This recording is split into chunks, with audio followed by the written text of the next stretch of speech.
فلا مضل له ومن يضلل فلا هادي له أشهد أن لا إله إلا الله وحده لا شريك له أشهد أن محمدا عبده ورسوله اللهم صل على محمد وعلى آل محمد كما صليت على إبراهيم وعلى آل إبراهيم إنك حميد مجيد وبارك على محمد وعلى آل محمد كما باركت على إبراهيم وعلى آل إبراهيم إنك حميد مجيد يا أيها الذين آمنوا اتقوا الله حق تقاته ولا تموتن إلا وأنتم مسلمون يا أيها الناس اتقوا ربكم الذي خلقكم من نفس واحدة وخلق منها زوجها وبث منهما رجالا كثيرا ونساء واتقوا الله الذي تساءلون به والأرحام إن الله كان عليكم رقيبا يا أيها الذين آمنوا اتقوا الله وقولوا قولا سديدا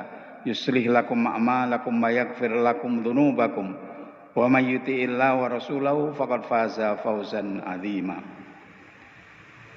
أما بعد فإن أصدق الحديث كتاب الله وخير الهدي هدي محمد صلى الله عليه وسلم شر الأمور محدثاتها وكل بدعة ضلالة.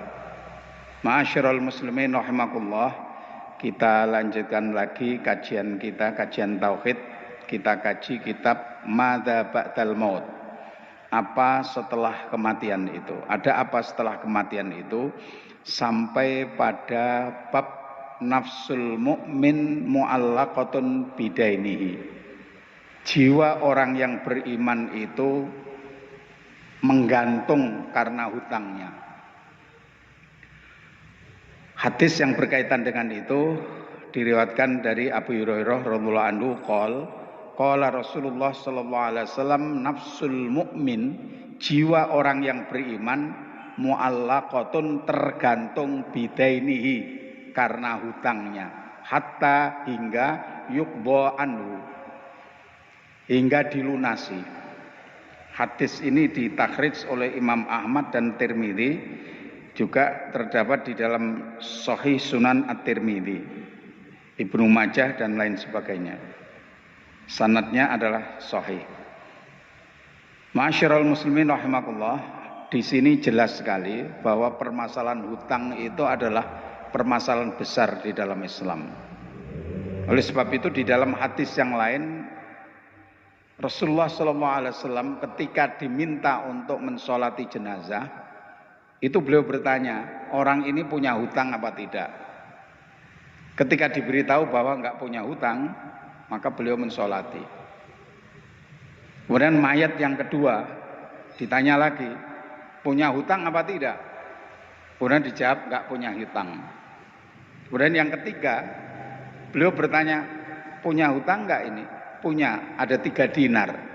Maka Rasulullah SAW mengatakan, solatilah saudaramu. Beliau tidak mau mensolati. Kemudian ada seorang sahabat yang mengatakan, wahai Rasulullah, hutangnya saya tanggung. Baru Rasulullah SAW mau mensolati. Syekh Al-Albani rahimahullah di dalam kitabnya Ahkamul Janaiz wa Bid'ah menyimpulkan bahwa orang yang masih punya hutang itu tetap saja disolati, tapi para ulama jangan ikut mensolati. Jadi tokoh-tokoh jangan ikut mensolati, agar jadi pelajaran bagi orang-orang bahwa permasalahan hutang itu adalah permasalahan yang besar, harus diselesaikan terlebih dahulu. Maka ketika orang lain menyelesaikan, maka tak masalah, walaupun itu tidak ada hubungannya keluarga. Oleh sebab itu di dalam memahami hadis umpamanya, ada sebagian orang yang mungkin karena keterbatasan ilmu atau keterbatasan kajian, dipikir orang yang meninggal dunia itu amalnya itu hanya 3 saja, berdasarkan hadis. Idza matal insan, ada yang idza mata bunu adama in qata amaluhu illa min talatin. Shadaqatin jariyatin aw ilmin yuntafa'u bi aw waladin sholihin yad'ula. Apabila manusia, anak Adam manusia itu meninggal dunia, maka terputuslah amalnya kecuali 3 hal. Sedekah jariyah, atau ilmu yang dimanfaatkan, anak soleh yang mendoakan. Padahal masih ada lagi hal-hal yang lain yang itu bisa sampai kepada orang yang telah meninggal dunia. Di antaranya doa orang yang beriman untuk orang yang sudah meninggal dunia. Apabila memenuhi syarat-syarat dikabulkan doa. Oleh sebab itu para khotib itu biasanya kan doanya mendoakan orang yang beriman, baik laki-laki maupun perempuan, yang meninggal dunia maupun yang masih hidup. Dan di dalam Al-Quran juga disebutkan bahwa orang-orang yang datang kemudian itu yakulun Rabbana ighfir lana wa li ikhwanina alladzina sabaquna bil iman wala taj'al fi qulubina ghillal lil ladzina amanu Rabbana innaka raufur rahim. Itu tertera di dalam Al-Quran untuk mendoakan orang-orang yang terdahulu, padahal nggak ada kaitannya kekeluargaan, bukan anaknya. Anaknya kalau mendoakan orang tuanya ya iya, tetapi orang lain pun kalau memenuhi syarat-syarat dikabulkannya doa ya akan tersampaikan. Ini para ulama sepakat kaitannya dengan itu. Bukan hanya 3 saja. Ini tidak menunjukkan al-hasr, menunjukkan batasan 3 itu. Itu sebagian saja. Kemudian yang lain ada yang diperselisihkan oleh para ulama. Kalau tadi doa itu disepakati para ulama bahwa apabila memenuhi syarat-syarat dikabulkan doa orang yang masih hidup itu masih bermanfaat untuk orang yang telah meninggal dunia. Yang diperselisihkan itu adalah membaca Al-Quran yang pahalanya dihadiahkan kepada orang yang telah meninggal dunia. Ini yang diperselisihkan oleh para ulama. Imam Syafi'i menyatakan tidak akan sampai. Pengikut Imam Syafi'i yang terdahulu Al-Mutaqaddimun juga begitu. Tapi Asy-Syafi'iyah yang mutaakhirah, yang terakhir itu rupanya menyatakan sampai. Dalilnya Imam Syafi'i apa? Dalilnya adalah surat An-Najm ayat 39. Wa allaisa lil insani illa ma sa'a wa anna sa'yahu saufa yura. Manusia tidak mendapatkan apa-apa kecuali apa yang telah ia usahakan, dan apa yang telah ia usahakan akan diketahui, maksudnya akan diganjar. Maka Imam Syafi'i dengan tegas menyatakan enggak sampai. Tapi pengikut Imam Syafi'i yang mutaakhirun, yang belakangan mengatakan sampai. Ini sama persis seperti umpamanya Imam Syafi'i berpendapat seseorang yang berkorban, kalau berkorban kemudian menyertakan keluarganya itu sampai. Tapi kalau umpamanya saya beli seekor kambing, saya niatkan berkorban untuk bapak saya yang telah meninggal dunia, sampai apa tidak? Ini diperselisihkan. Imam Syafi'i mengatakan tidak sampai, kecuali kalau bapak itu tadi berwasiat. Tapi Imam Nawawi yang ini Syafi'iyah juga, pengikut Imam Syafi'i, mengatakan sampai. Ini terjadi perselisihan di kalangan para ulama. Terus kemudian yang mengatakan membaca Al-Quran sampai itu kepada orang yang telah meninggal dunia pahalanya siapa? Ahmad bin Hanbal, Imam Hambali, bisa dibaca di dalam Fiqhus Sunnah itu. Tetapi caranya kalau di dalam Hanabilah itu baca Al-Quran dulu, baru setelah itu pahalanya dihadiahkan kepada orang yang meninggal dunia. Bukan dari awal, sejak awal Al-Fatihah, bukan begitu. Baca saja dulu Al-Fatihah atau baca apa, terus kemudian pahalanya disampaikan. Ma'asyiral muslimin rahimakumullah, apa yang menjadi dasar Hambali? Itu dasarnya termasuk diantaranya beliau memakai kias, yakni man mata wa alaisiyam soma anhu waliyuhu. Barang siapa yang meninggal dunia masih punya hutang puasa, maka hendaklah dipuasakan walinya, dipuasakan ahli warisnya itu. Tapi ini juga terjadi perbedaan. di kalangan para ulama, orang yang punya hutang puasa itu ada yang ini secara umum, pokoknya utang puasa, apakah puasa itu yang penting puasa wajib, apakah puasa wajib itu kan bisa Ramadan, bisa kafaroh, bisa nadar.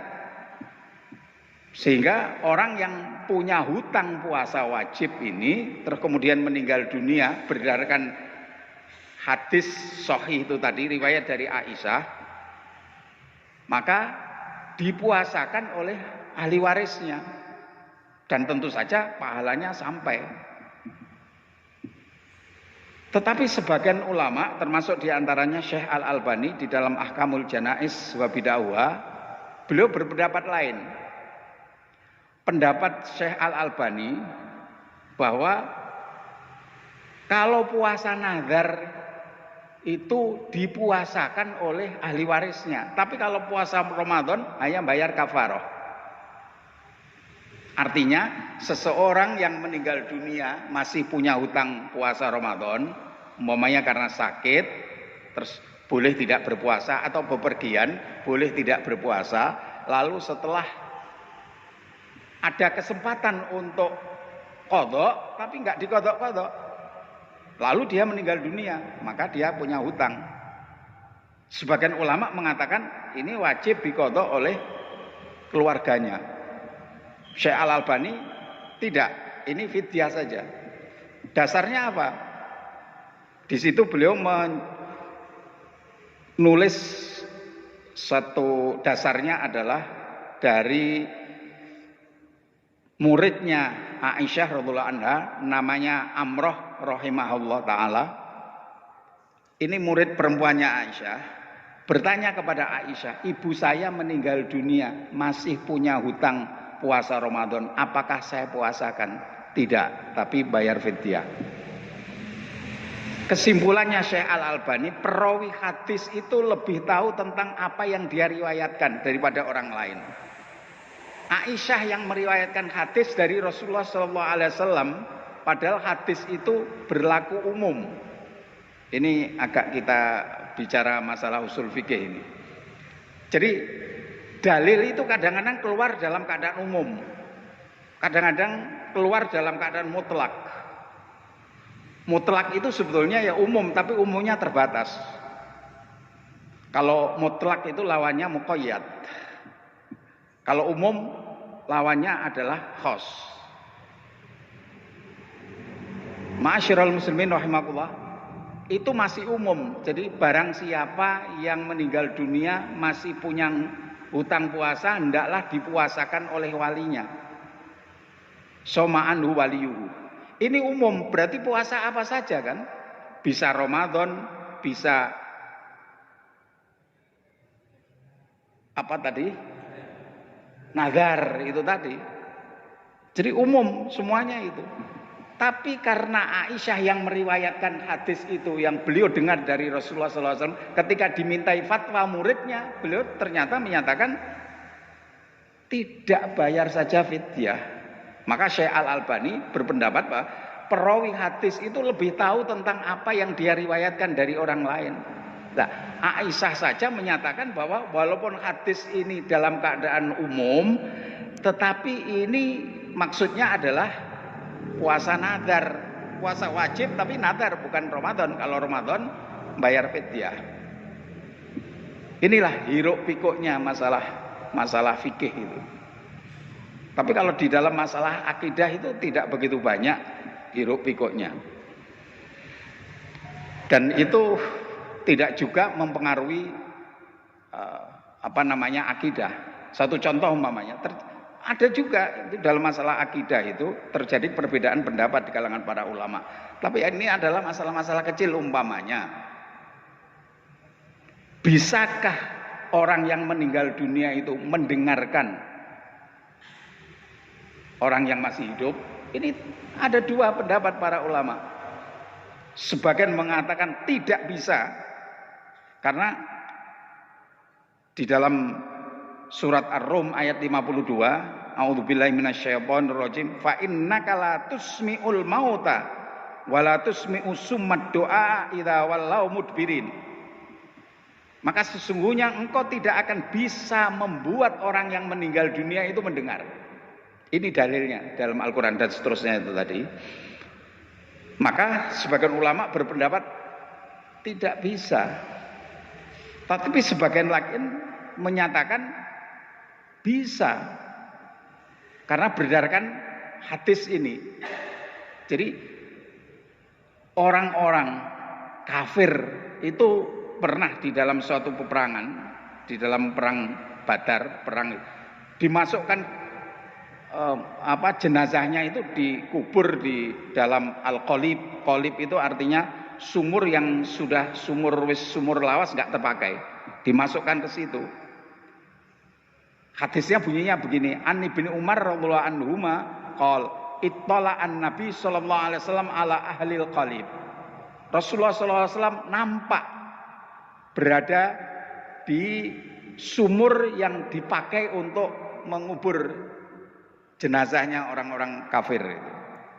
Faqal, kemudian Rasulullah SAW berdialog di mulut sumur itu mengatakan, wajadtum ma wa'atum rabbukum haqqo. Kalian mendapatkan apa yang Rabbmu janjikan betul-betul. Rasulullah SAW berbicaranya bukan kepada sahabat, tapi kepada sumur yang di situ dipakai untuk mengubur jenazahnya orang-orang kafir itu. Kemudian faqilalahu, kemudian dikatakan kepada beliau, tad'u amwatan, engkau mengajak bicara, mengajak bicara kepada orang-orang yang telah meninggal dunia. Faqal, kemudian Rasulullah SAW mengatakan, ma antum bi asma' minhum, engkau tidak lebih mendengar dari mereka. Artinya mereka itu lebih mendengar perkataan saya daripada Anda. Walakin la yujibun, tetapi mereka tidak bisa menjawab. Nah, berdasarkan ini sebagian ulama mengatakan bisa mendengar, termasuk ketika kita uluk salam, ketika ziarah kubur kan dianjurkan untuk salam. Itu mereka mendengar, dan ada hadis-hadis ketika Rasulullah SAW itu kita bersolawat kepadanya atau siapapun yang bersolawat kepada beliau, dihidupkan ruhnya kemudian menjawab salamnya. Ada hadis yang berkaitan semacam itu, bisa dibaca umpamanya di dalam bukunya Imam An-Nawawi, yakni kitabnya Imam Nawawi itu yang terkenal itu? Yang biasa dikaji di sini ada terjemahnya. Riyadhus Shalihin min kalami Sayyidil Mursalin. Itu ada hadis yang berkaitan dengan masalah itu tadi, dicantumkan. Kita lihat saja bab sholawat itu. Nah, rohnya Nabi dikembalikan. Nah, bagaimana? Ini adalah permasalahan barzakhiyah. Permasalahan alam gaib, kita yakin gitu saja. Tidak perlu kita akalkan, wah ini enggak rasional, bagaimana itu? Jawabnya terus piye orang seluruh dunia dan seterusnya. Tidak perlu kita sampai ke sana. Yang penting kita yakin, karena kita diberi ilmu itu hanya sedikit saja.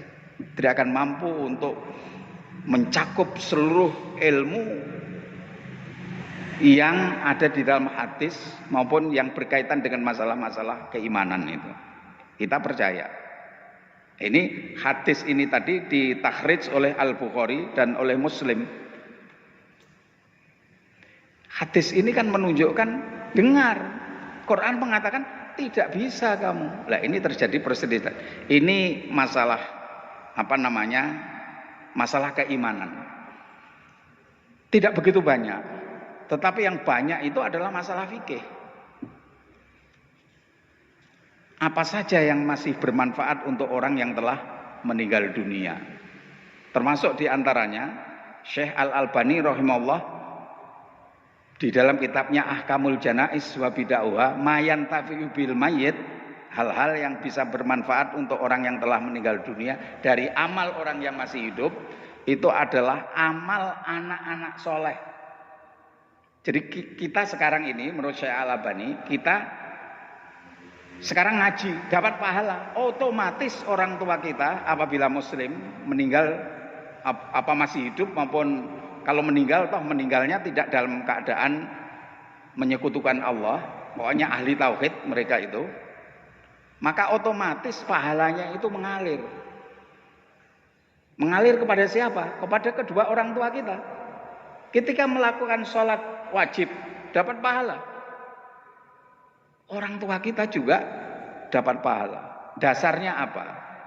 Ini bisa kita yakini, bisa tidak. Itu pendapat beliau begini. Surat An-Najm tadi, wa allaisa lil insani illa ma sa'a wa anna sa'yahu sawfa yura, kan jelas artinya. Manusia tidak mendapatkan apa-apa kecuali apa yang telah ia usahakan, dan apa yang telah ia usahakan akan diperlihatkan. Maksudnya akan dibalas. Kemudian ada hadis dari Rasulullah sallallahu alaihi wasallam, inna atyaba ma akala rajulu min kasbihi wa anna bnau min sa'yihi. Inna atyaba ma akala rajulu min sa'yihi wa anna bnahu min sa'yihi.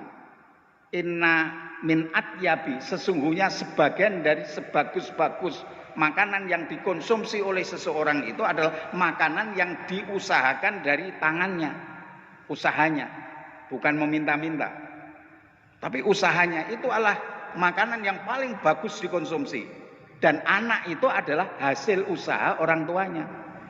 Tadi An-Najm, manusia tidak mendapatkan apa-apa kecuali apa yang telah ia usahakan.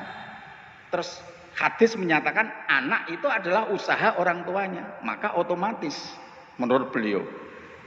Kemudian beliau pernah ditanya, bagaimana seandainya ada seseorang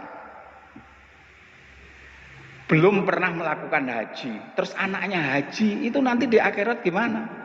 Di akhirat dia nanti mendapatkan pahala sebanyak haji karena dilakukan oleh anaknya. Tapi nanti dia dipanggil oleh Allah tidak dalam keadaan orang yang pernah melakukan haji, tapi mendapatkan pahala sebanyak haji karena dilakukan oleh anaknya. Itu jawaban beliau. Terus kemudian ketika beliau ditanya lagi, di situ pertanyaan dari orang lain, tapi beliau jawab bahwa lah kalau dosa bagaimana? Kalau dosa dilakukan oleh anak, apakah orang tuanya juga mendapatkan dosa? Beliau menjawab tidak, karena tegas di dalam Al-Quran, wala taziru waziratu wizra ukhra. Cuma permasalahannya, manusia itu dimintai pertanggungjawaban ketika punya anak, dididik apa tidak. Kalau tidak dididik, dipahamkan dengan pemahaman-pemahaman agama, ya dimintai pertanggungjawaban itu. Tapi pertanggungjawaban di awal itu. Tapi kalau sudah dididik, didoakan, terus anaknya memang belis, ya itu bukan tanggungannya sudah. Karena manusia itu bisa berusaha, berdoa, kemudian pasrah. Terserah Allah mau tentukan yang bagaimana. Tapi kalau pahala ini tadi seperti itu pendapat beliau. Jadi memang ada yang disepakati oleh para ulama, tapi ada yang diperselisihkan tentang masalah perbuatan yang dilakukan orang yang masih hidup untuk orang yang telah meninggal dunia. Sehingga ada yang secara umum, walaupun sholat sekalipun, saya melakukan sholat, umpamanya sholat malam, saya hadiahkan kepada orang yang telah meninggal dunia. Ada yang mengatakan sampai. Oleh sebab itu mestinya kita kita toleransi saja. Apabila ada orang yang menyatakan seperti itu, ya silakan. Cuma kita tidak pernah lihat umpamanya orang meninggal dunia terus para sahabat itu ngundang kon maca Al-Qur'an dianu, enggak pernah. Dan yang menganggap bahwa itu sampai juga tidak dengan secara bersama-sama, itu tidak. Mungkin baca sendiri untuk orang yang telah meninggal dunia, tidak yang dilaksanakan seperti yang dilaksanakan oleh orang-orang belakangan ini, kan gitu ya, hari keberapa, hari kesekian, tidak seperti itu. Ma'asyiral muslimin rahimakumullah, ini Syekh Al-Albani rahimahullah membuat satu bab di dalam bukunya Ahkamul Janaiz wa Bid'ah mayantafi'u bihil mayyit. Jadi ada yang muttafaq alaiha, ada yang al-mukhtalaf fiha. Ada yang disepakati oleh para ulama dan ada yang diperselisihkan. Termasuk bayar hutang saja itu bisa. Kenapa yang lain nggak bisa kan gitu ya, dalilnya dikiaskan. Bayar hutang di dalam hadis itu tadi bisa. Kenapa tidak? Terus kemudian Ubadah bin Somit, dasarnya lagi ini Hambali. Ubadah bin Somit itu bilang sama Rasulullah SAW, wahai Rasul, ibu saya meninggal dunia dan saya tidak berada di sisinya. Wa ana ghaibun anda, saya tidak ada di sisinya. Seandainya ibu saya itu, saya ada di situ, ibu saya itu akan menyatakan wakafo, sedekahkan harta. Maka bolehkah aku bersedekah atas nama ibu saya? Naam. Rasulullah SAW mengatakan iya. Maka ushiduka, aku jadikan engkau sebagai saksi bahwa haiti al-mihraf, kebun saya yang siap untuk dipetik, artinya kebun kurma yang sudah berbuah itu, sodakotun laha, sedekah atas nama ibu saya. Itu hadisnya hadis sahih. Walaupun hadisnya unine ngono, tapi ulama berbeda-beda. Yang satu seperti tadi Hanabilah tadi menyatakan bahwa sedekah atas nama orang lain itu sampai. Buktinya itu tadi. Tapi Syekh Al-Albani mengatakan tidak, itu bukan itu. Itu anak. Karena anak. Sebab di dalam hadis-hadis selalu ibu dengan anak. Atau ayah dengan anak. Nggak ada orang lain masalah sedekah. Tapi kalau masalah hutang, ya orang lain. Tapi masalah sedekah ini selalu anak. Maka Syekh Al-Albani mengatakan, ini bukan karena orang lain bersedekah atas nama orang yang meninggal dunia itu sampai. Tidak. Tapi itu karena seorang anak melakukan sedekah, walaupun tidak diniatkan untuk orang tuanya, otomatis. Nah ini, padahal dalile sitok. Itu ya terjadi perselisihan di kalangan para ulama. Tetapi memang sebetulnya yang paling bagus itu amal itu yang mengandalkan diri sendiri, bukan mengandalkan nanti kalau sudah meninggal dunia biar orang-orang membacakan Al-Qur'an untuk saya. Iya kalau sampai, kalau tidak karena diperselisihkan itu. Imam Syafi'i sendiri mengatakan nggak sampai. Di dalam itu ada.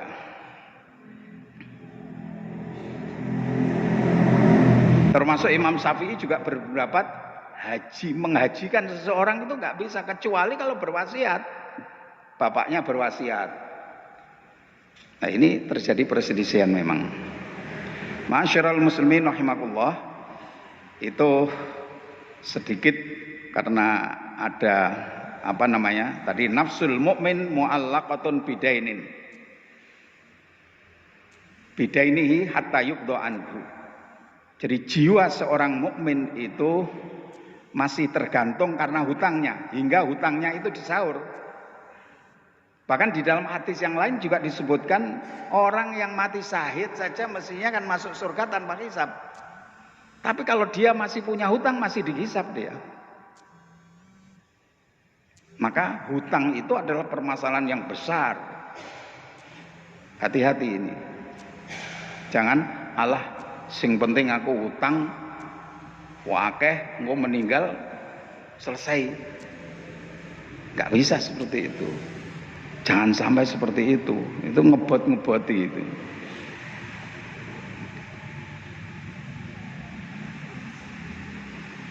Kita lanjutkan lagi, ada subbab lagi, doa ahli sama lil abdil mukmin. Doanya penghuni langit para malaikat itu untuk hamba yang beriman. Hadisnya adalah An Abi Hurairah radhiyallahu anhu qala Rasulullah sallallahu alaihi wasallam idza kharajat ruhul mukmin, apabila kharajat keluar ruhul mukmin, rohnya orang yang beriman, nyawa orang yang beriman, talaqqaha malakani yusidaniha, disongsong dibawa oleh dua malaikat lalu dibawa naik ke atas. Fadzakaro minti birihia, kemudian beliau menyebutkan tentang harum baunya. Wadzakaro al-miska, dan Rasulullah SAW menyebutkan tentang gondo harum itu karena minyak misek gitu, minyak dari surga itu. Wa yaqulu ahlus sama, penghuni langit mengatakan ruhun thayyibatun, ini adalah rohnya, roh yang bagus. Ja'at min kibalil ard, roh ini datang dari sisi bumi. Sallallahu alaihi, mudah-mudahan Allah menyelamatkan engkau wahai roh. Wa ala jasati kunti ta'murinahu, dan menyelamatkan jasadmu di mana kamu nanti akan masuk lagi ke situ di alam barzah. Fayantaliqu bihi ila rabbih azza wa jalla, kemudian malaikat itu membawa roh itu kepada Allah azza wa jalla. Tsumma yaqul, kemudian intaliqu bihi ila akhiril ajal, silahkan berangkat dengannya sampai akhir masa. Wa innal kafir, dan sesungguhnya orang kafir, idza kharajat ruhu, apabila keluar rohnya, fadzakara minnatniha, kemudian Rasulullah SAW menyebutkan tentang natinun, itu artinya busuk, bau yang enggak enak. Wa dzakara laknaha, dan menyebutkan bahwa itu dilaknat rohnya itu. Wa yaqulu ahlus sama, penduduk langit, para malaikat mengatakan ruhun khabithatun, ini adalah ruh yang jelek. Ja'at min kibalil ard, datang dari arah bumi. Sama seperti tadi. Artinya malaikat yang ada di langit itu mendoakan rohnya orang yang beriman. Jadi mohon kepada Allah agar diselamatkan itu tadi. Cuma jangan bertanya, permasalahannya lah orang yang telah meninggal dunia itu apa masih bisa beramal? Doanya malaikat itu atau makbul, itu terserah Allah Subhanahu wa taala. Tapi yang jelas bahwa kalau kita mendoakan orang yang telah meninggal dunia asal memenuhi syarat-syarat dikabulkan doa, memintakan ampun, ya tentu saja akan sampai. Tapi mesti sampai apa tidak? Wah, itu hak wewenang Allah. Yang jelas bunyinya dalil seperti itu. Hadis itu ditakhrij oleh Muslim, hadis nomor 2872. Kemudian ada subbab lagi, at-tanwiru lil mu'min fil qabr. Tanwir, penyinaran, disinari bagi orang yang beriman itu di dalam alam kuburnya. Hadisnya an Abi Hurairah radhiyallahu anhu qala Rasulullah sallallahu alaihi wasallam, idza kubirul mayyit, apabila mayit itu dikuburkan, au qala ahadukum, maksudnya apabila dikubiro ahadukum, dikubur salah satu di antara kalian, atahu malakani aswadani azraqani, akan datang kepadanya dua malaikat yang warnanya hitam, yang satu biru. Malaikat warnanya biru. Biru kayak apa ya? Azraq itu biru. Yang satu hitam. Mungkar dan Nakir itu ternyata hitam dan biru. Yang satu hitam, yang satu biru. Yuqalu li ahadihima, disebutkan salah satunya al-munkar wal akhar, dan yang lain an-nakir, yang artinya semuanya ini sama. Artinya sesuatu atau orang atau sesuatu yang diingkari.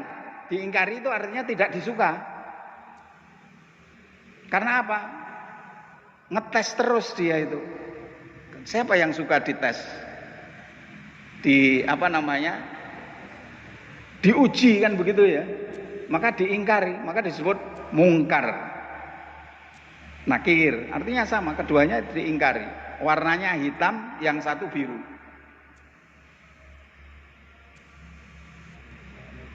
Kemudian fayakulani, dua malaikat tadi akan bilang, makun tatakul fi hadzal rajul, apa yang kamu katakan tentang seorang laki-laki ini? Maksudnya Rasulullah sallallahu alaihi wasallam, wa yaqulu makana yaqulu huwa Abdullah wa rasuluh. Dia menyebutkan dia adalah hamba Allah dan Rasulnya. Asyhadu an la ilaha illallah wa anna Muhammadan abduhu wa rasuluh. Fayakulan, jadi menjawab bisa. Dia adalah hamba Allah dan utusannya. Saya bersaksi tidak ada Tuhan yang berhak untuk disembah kecuali Allah. Dan sungguhnya Muhammad itu adalah hambanya dan utusannya. Maka dua malaikat tadi mengatakan, qad kunna na'lam annaka taqulu hadza. Kami sebetulnya sudah tahu kamu nanti akan menjawab seperti itu. Karena dia orang yang beriman, mesti jawabanmu ngono kuwi.